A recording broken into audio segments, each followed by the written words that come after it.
မြန်မာနိုင်ငံရဲ့လူချက်အများဆုံး pickup ကားတစ်စီးဖြစ်တဲ့ Toyota Hilux ဟာ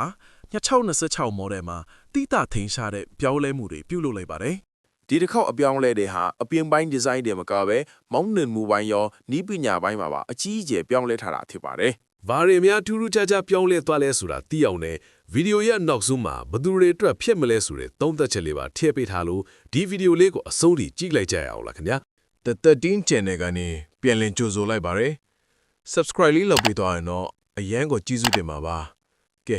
စက်ကြည့်လိုက်ရအောင်နော် Toyota ဟာဒီ model အသစ်ရဲ့ design ကို Cyber Sumo လို့အမည်ပေးထားပါတယ်။ရှေ့မျက်နှာစာပိုင်းကိုကြည့်မယ်ဆိုရင်ပုံမပါလွာတဲ့ LED ရှေ့မီကြီးများပုံမကျယ်ပြန့်ပြီးကြမ်းတမ်းတဲ့ရှေ့ရှယ် design သစ်တို့ကြောင့်ကားဟာပုံမခစ်မိပြီးအကောင်းမောင်းတန်ပုံပေါက်သွားပါတယ်။အသုံးဝင်တဲ့ပြောင်းလဲမှုအနေနဲ့ပစ္စည်းတင်တဲ့နောက်ကန်တက်စီတက်ရက်လွယ်ကူစေဖို့နောက်ပံပါဘေးတစ်ဖက်တစ်ချက်မှာ rear bumper steps တွေကိုထည့်သွင်းပေးထားပါတယ်။ ဒီ model ရဲ့အကြီးမားဆုံးသောအပြောင်းလဲကတော့ steering စနစ်ဖြစ်ပါတယ်။ယခင် hydraulic စနစ်ကနေ EPS စနစ်ကိုပြောင်းလဲလိုက်ပါတယ်။ဒါဟာမြို့တွင်မောင်းနေရမှာပုံမပေါ့ပါစေသလို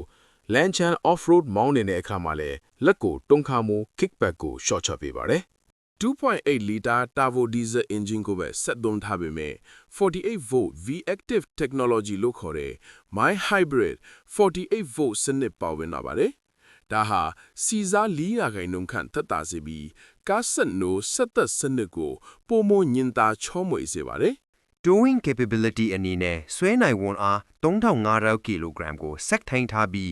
GCM Gross Combined Mass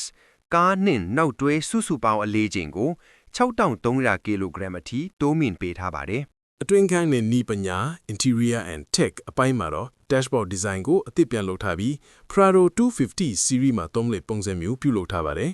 model တိုင်းမှာ 12.3 inch infotainment screen အကြီးစားကြီးပါဝင်လာပါတယ်အနည်းဆုံး workmate model မှာ7 inch digital cluster ပါဝင်ပြီး SR5 နဲ့အထက်မှာတော့ 12.3 inch full digital cluster ပါဝင်ပါတယ်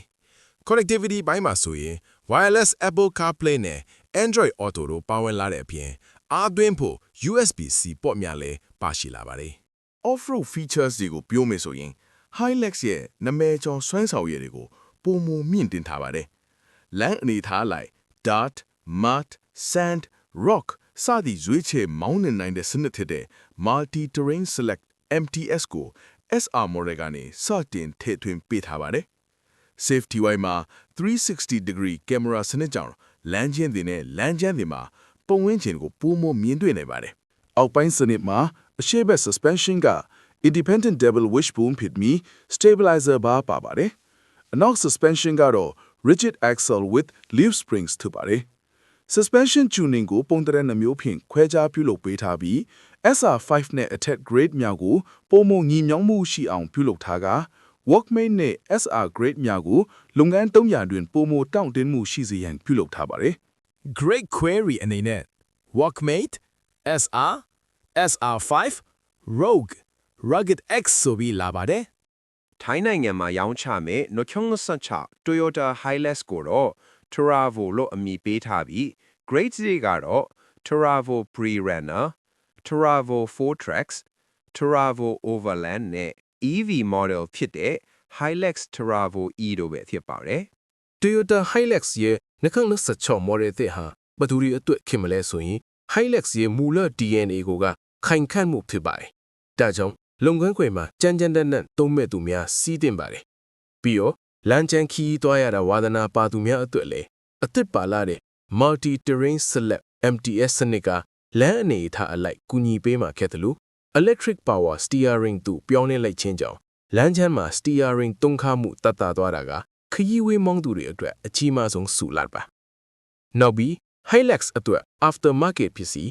Ironman ARB စသည်တွေကပေါ်ပေါ်မြတ်မြတ်ရှိနေလို့ကားကိုစိတ်ကြိုက် modify လုပ်ပြီးစီးကျင်သူများအတွက်လည်းမှန်ကန်တဲ့ရွေးချယ်မှုဖြစ်စေမှာပါအတွင်းခန်းမှာလည်း 12.3 inch screen အသစ်နဲ့အတူနီးပညာအမြင့်တွေပေါဝင်လာတာကြောင့်အရင် Hilux တွေလို truck ကားစီးနေရတယ်လို့မဟုတ်ဘဲခိမိတဲ့ SUV တစ်စီးစီးရတယ်လို့မျိုးခန်းစားချက်ကိုပေးဆွဲနိုင်မှာဖြစ်လို့မြို့လင်းမှာလည်း style ကြကြစီးကျင်တယ်ပိတ်ရက်ဆိုရင်လည်းမိသားစုနဲ့အတူပစ္စည်းအပြည့်တင်ပြီးအပန်းဖြေခရီးထွက်ချင်သူများအတွက်လည်းအဆင်ပြေစေပါတယ်